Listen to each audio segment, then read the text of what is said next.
बिस्मिल्लाहिर्रहमानिर्रहीम, अस्सलाम वालेकुम। आज भारत के लिए इतना अहम पैगाम है पाकिस्तान की जानिब से कि आप देख लें कि एक तरफ अमित शाह ने कहा है कि हम एक सर्जिकल स्ट्राइक करने जा रहे हैं और शाबाश दें आप पाकिस्तान को, पाकिस्तान की फौज को और चाइना को भी।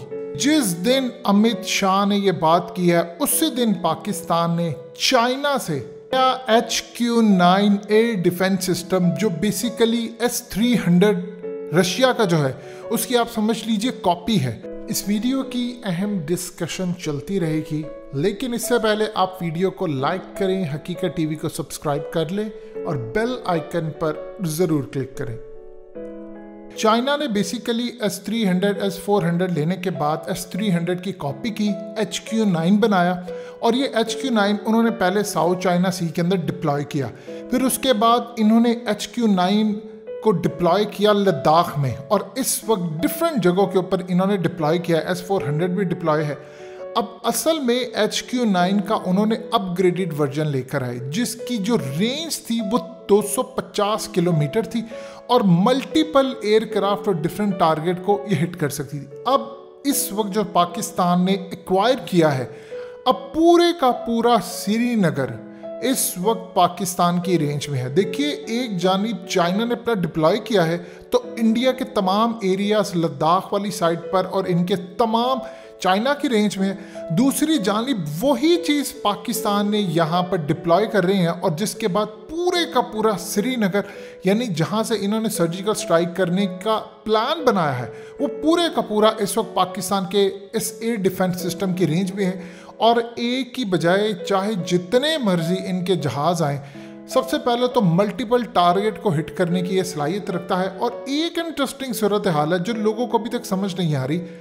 इंडिया ये समझ रहा है, जो पाकिस्तान की जानिब से कहा गया है कि जी 100 किलोमीटर रेंज है। देखिए, हमेशा याद रखिएगा, जंग के अंदर दो तरह की स्ट्रेटजी होती है। या तो आप अपनी चीज़ को घटाकर बताते हैं या चीज़ को बढ़ाकर बताते हैं। पाकिस्तान की अब तक स्ट्रेटजी ये रही है कि हम अपनी चीज़ों को घटाकर बताते हैं। अब देखिए, चाइना ने जब पहले ये चीज़ बनाई थी तो 100 किलोमीटर की थी। अब हमने कहा जी 100 किलोमीटर इसकी रेंज है।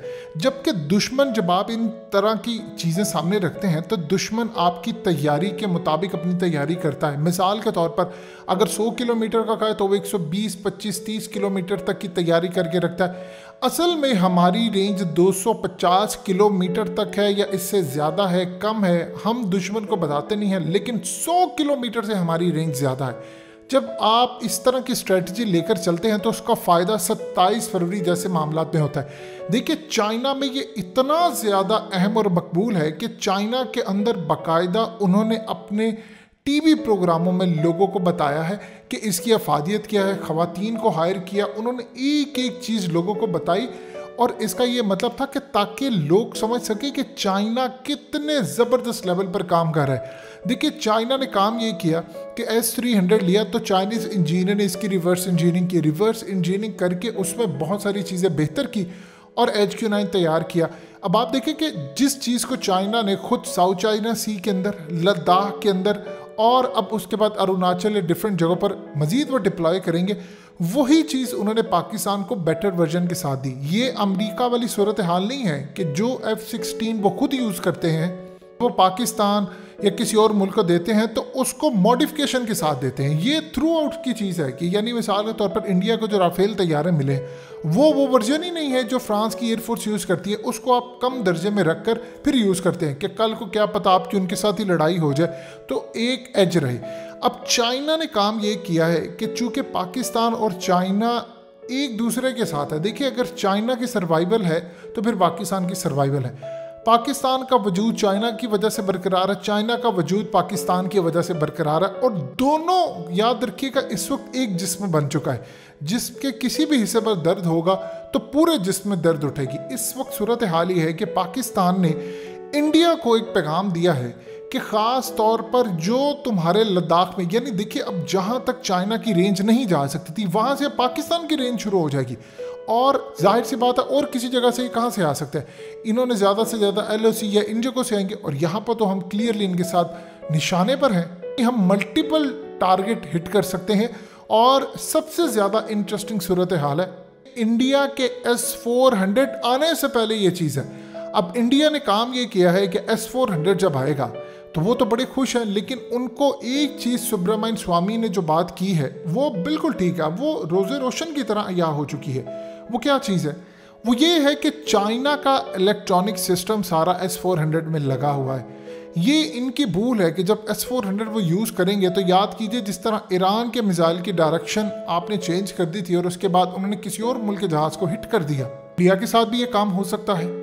S-400 उनके लिए अब कोई ऐसी चीज़ मायने नहीं रखती। देखिए असल चीज़ है कि आप मैदान जंग में हैं और जंग के अंदर आपने S-400 यूज़ कर लिया है, इनकमिंग आ रहा है, आपने उसको भी तबाह करना है, फिर उसके बाद आपने मारना है। लेकिन अगर आपके कोई मिसाइल आ रहा है और उसकी डायरेक्शन आपने चेंज कर दी है, वो मार ही नहीं सकता, इंटरसेप्ट ही नहीं कर सका उसको, तो बताइए फिर आप क्या करेंगे? ये असल में चाइना के पास ट्रिक है। चाइना ने इस लेवल पर अपनी आर्टिफिशियल इंटेलिजेंस का सिस्टम दायराकार बढ़ा दिया है जहां पर इंडिया समझ नहीं सकता चीज़ों का। सो लिहाजा इस सूरत हाल के अंदर जो सबसे ज़्यादा मज़े की चीज़ है कि पाकिस्तान को इस वक्त एज हो चला है। हम पूरा श्रीनगर इस वक्त हमारी रेंज में है, फौज ने ज़बरदस्त तरीके का काम किया है। देखिए S-300, S-400, अब इस वक्त S-500 के मामलात हैं और रशिया पूरी तरह आगे चल रहा है। लेकिन बहुत सारी जो चीज़ें होती हैं आप with the passage of time दुनिया को दिखाते हैं। हमारे रशिया के साथ बहुत सारे मामला बेहतर हैं, डिफेंस डील है, हम आगे बढ़े हैं। लेकिन जाहिर सी बात है अभी हम बहुत सारी चीज़ों का ऐलान नहीं कर सकते कि हम पर पाबंदियाँ अमरीकी लग जाएंगी, वरना हमारे मामला बहुत ज़्यादा हद तक आगे बढ़ चुके हैं। इंडिया अब तरले करता फिर रहा है कि मुझे S-400 लेने दो। अमेरिका बार बार इंडिया को ये बात कह रहा है, अब इसके बाद वो मजीद कहेगा कि देखो सबसे बड़ी बात ये है कि एक तो पाकिस्तान के पास एक नया एयर डिफेंस सिस्टम आ गया, दूसरा तुम ये कहते हो एक तरफ कि S-400 डिप्लॉय करना। एक S-400 डिप्लॉय करने के बाद सबसे बड़ा मसला ये पैदा होगा कि अमरीकी जहाज़ अगर वहाँ पर आते हैं तो सारे का सारा डाटा अमरीकी जहाज़ों का S-400 के इलेक्ट्रॉनिक सिस्टम, चूंकि वो चाइना का है तो चाइना वहाँ से देख सकता है। यानी अमरीकी F-35 आए, उनकी मूवमेंट F-22 हो, कल को इंडिया ने जाहिर सी बात है ये जंग अकेले तो लड़नी ही नहीं है। सो इस सूरत हाल के अंदर आप अंदाज़ा कर लीजिए इंडिया की दोनों साइड से शिकस्त है और ये शिकस्त इंडिया कभी भी नहीं भूलेगा। सो पाकिस्तान के हवाले से पाकिस्तान ने तो अपना तमाम चीज़ें एरिया सिक्योर कर लिया। इंडिया के पास क्या है? आप S-400 लगा भी रहे हैं, वो भी चाइना के इलेक्ट्रॉनिक सिस्टम की वजह से तमाम चीज़ें डिटेक्ट कर लेगा और पाकिस्तान के साथ चाइना जाहिर सी बात है इंटेलिजेंस शेयरिंग करेगा, टेक्निकल इंटेलिजेंस शेयरिंग होगी। ह्यूमन इंटेलिजेंस में तो अल्हम्दुलिल्लाह पाकिस्तान से आगे कोई नहीं है। सो इस सूरत हाल के अंदर इंडिया के लिए विन विन सिचुएशन पहले कभी हुआ करती थी, अब पाकिस्तान और चाइना के लिए विन विन सिचुएशन है। सो अल्हम्दुलिल्लाह अल्लाह का शुक्र है कि हम जिस तरह चाइना इसको अपग्रेड कर रहा है हम इसमें मज़ीद अपग्रेड करेंगे, इलेक्ट्रोमैग्नेटिक इसमें मज़ीद ऐड करेंगे जिससे इंडिया की तमाम चीज़ों की रेंज हमारे पास आ जाएगी। और दूसरा सबसे ज़्यादा इंटरेस्टिंग सूरत हाल इसमें ये आती है कि पाकिस्तान ने बहुत सारी चीज़ें डिस्क्लोज नहीं की। हम ना करते हैं, ना हमारा मिजाज है और ना हम ऐसी चीज़ों की तरफ ध्यान देते हैं। सो अल्हम्दुलिल्लाह पाकिस्तान सरप्राइज़ देगा, 27 फरवरी से बेहतर सरप्राइज़ होगा। जितना मर्जी अमित शाह और ये दूसरे तीसरे धमकियाँ दे लें पाकिस्तान को कि ये कर देंगे वो कर देंगे, आपको तब पता चलेगा जब आपकी एयरफोर्स और आपकी फ़ौज इनको सरप्राइज़ देकर पूरी तरह पाकिस्तान को सुरखरू करेगी।